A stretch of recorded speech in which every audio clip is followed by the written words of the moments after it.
एका फायनान्स कंपनीमध्ये दस्तूरखुद मॅनेजरसह शाखा व्यवस्थापकाने आर्थिक अफरातफर करीत तब्बल 16,30,000ची फसवणूक करण्यात आली होती। दरम्यान या प्रकरणी मॅनेजरला पोलिसांनी अटक केली। ज्ञानेश्वर चक्रधर भोयर राहणार देवठाणा तालुका जिल्हा हिंगोली असे पोलिसांनी अटक केलेल्या आरोपीचे नाव आहे। तर प्रदीप पांडुरंग कोरडे राहणार हिपरगा जिल्हा नांदेड असे फरार आरोपीचे नाव आहे। ते दोघेही भारत फायनान्शियल इन्क्लुजन लिमिटेड कंपनीमध्ये मॅनेजर व शाखा व्यवस्थापक या पदावर कार्यरत होते। दरम्यान दोघांनीही संगनमत करून 21 सप्टेंबर 2023 पासून ते 12 जून 2024 पर्यंत कर्जदारांच्या कर्जाची रक्कम वसुली केली। मात्र ती रक्कम बँकेत जमा न करता स्वतःच्या आर्थिक फायद्याकरिता वापर केली।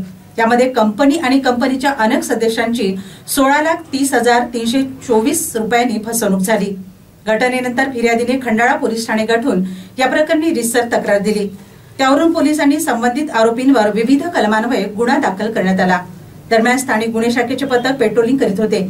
यावेळी भारत फायनान्स कंपनीतील फसवणूक केलेला आरोपी मॅनेजर भोयर हा पुसद तालुक्यातील मारवाटी फाटा परिसरात थांबलेला आहे अशी माहिती पथकाला मिळाली।